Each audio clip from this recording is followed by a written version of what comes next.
35. Une porte vitrée, son dos derrière, puis la nuit. 36. Arrive-t-elle à recomposer le puzzle du livre qu'elle comprend parfaitement, et parfois si mal? Elle en a entendu parler, car il a eu un prix et il est gros. Elle aime ça, les livres épais, les livres qui durent, ceux qui installent un univers, avec des personnages auxquels on peut s'attacher en suivant leurs aventures ou mésaventures. Là, difficile d'y retrouver ses habitudes, mais c'est ça aussi la lecture. Elle va de temps en temps vers des livres difficiles, des livres dont elle se dit que ce n'est pas pour elle. Parfois, elle ne peut pas, elle cale au bout de quelques pages, et d'autres, elle s'accroche.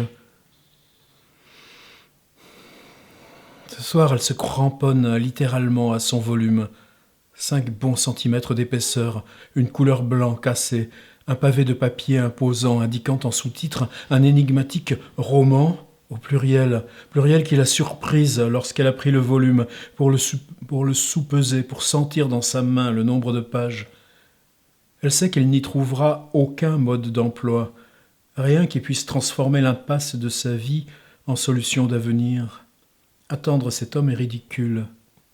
Elle le sait, mais n'arrive pas à s'en détacher. Comme ce soir, elle rechigne à lever la tête pour voir les nouveaux visages apparaître, sachant qu'aucun de ces visages ne sera l'homme pour qui elle est là. Ce soir, c'est le puzzle de Barthelbos qui l'intrigue. Elle sent que là-dessous autre chose se trame, comme son attente, comme ce qu'elle trompe d'elle-même dans l'espoir de cet homme qui ne viendra pas. Elle a bien fait de ne pas prendre le Garpe. Elle sait que les copines l'achèteront sans doute, se le fera prêter, mais celui-ci, avec son logo typographique encadré d'un rectangle rouge et de son liseré intérieur, personne n'ira l'acheter ou le lire, sauf elle, ce soir, dans cette brasserie remplie d'inconnus. Elle les regarde et se demande l'avis de chacun, se demande s'ils attendent comme elle quelque chose ou quelqu'un. 37. Il a gardé le jouet dans la main. Il a entre les mains cet œuf de plastique dur, la figure d'un homme souriant. Il passe d'une main à l'autre l'étrange personnage et le promène sur la table, entre la menthe à l'eau vidée et le verre à pied au fond duquel attend un reste de bière pression lentement réchauffée. Parfois il relève la tête pour saisir son regard, faire image de son retour, et quand il voit que ce n'est pas lui, il reprend le jeu. Il continue l'étrange manège des personnages, leurs paroles échangées, leurs gestes calculés sur la surface de la table ou de la banquette quand, dans ce mouvement extraordinaire que seuls les jouets peuvent avoir, il saute dans ce précipice et ressemble. Il saute dans ce précipice et retombe invariablement de la meilleure manière qui soit. Il a des histoires, des récits et des scénarios à faire vivre, des éléments d'une histoire interminable avec ces bidibules qui se transforment dans son esprit en personnages de dessin animé. L'œuf plastique devient Actarus sans difficulté, et la petite table qui surplombe la brasserie ce samedi soir, là, le théâtre d'une bataille intergalactique âpre entre Dark Vador et Alcor. Entre 2 assauts et les bruits stridents d'un sabre laser imaginaire, brandi par un bidibule à la rondeur pacifique, il lève encore les yeux vers la porte d'entrée. Cadre de verre sombre troué sur un monde incertain, inconnu. Il n'a pas d'autre solution. L'attente, seulement attendre son retour.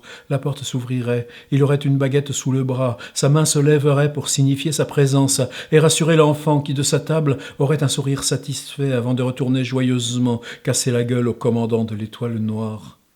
En attendant rien, une attente et un regard qui se heurtent à la porte d'entrée, vitre épaisse, presque inamovible. La porte, il la regarde. Encore, il ne cesse de la regarder, ou plus exactement de jeter des regards entre 2 courbes d'une chute, d'une bataille, un regard lancé dans la brasserie, un point de chute, rectangle noir figé à la gauche du bar. Plus rien ne sort, plus rien n'entre. Tout bouillonne de cette vie, du choc des tasses déversées dans les bacs en inox et de l'eau abondamment utilisée pour laver la vaisselle, les éclats de rire, les commandes qui reprennent, une bavette pour la 5, un croque-monsieur au comptoir, Patrick, tu prends ta pause. Il ne fait pas attention au manège du serveur, sa sueur, les remarques entre ses dents serrées, l'épuisement de son visage. Il joue, il regarde, il joue et regarde encore. Il attend son retour, alors il joue en attendant, sans laisser la porte sans surveillance. 38. Quand il a entendu « Patrick, tu prends ta pause », il s'est dit « Ouf ». Puis il a bougonné « C'est pas trop tôt ». 39. Pas d'apaisement possible, le visage de l'enfant reste enfermé dans ce drap. Il regarde la nuit de la brasserie, il est là dans l'attente. Visage dressé au milieu du vide comme un fanal invisible, l'enfant regarde encore. Le monde qui s'étend devant lui ressemble à une brasserie, un bar, une surface allongée, une courbe, les becs chromés de la pompe, les verres égouttés, les bouteilles d'alcool renversées sur des distributeurs de doses, les 3 barres poussées par le verre et les centilitres d'alcool qui tombent au fond du verre en attendant un glaçon, de l'eau, une paille. La machine à café est éteinte. Seul compagnonnage, le ronflement continu des frigidaires ou le bruit hoquetant du système de compression et de refroidissement. Il se perd parfois à écouter ces bruits familiers qui n'apaisent pas l'attente. Dans les replis du souvenir, quand la toile est traversée par un spasme, quand le visage ondule au-dessus des tables et des chaises renversées, l'impression d'un visage qui pleure, d'une larme qui glisse, de l'œil à la joue, de la paupière au cou, juste le passage d'une vague d'air qui transforme les visages, juste le pli du temps enfermé dans un laps de mémoire. Sébastien Rongier, 78, c'est chez Fayard.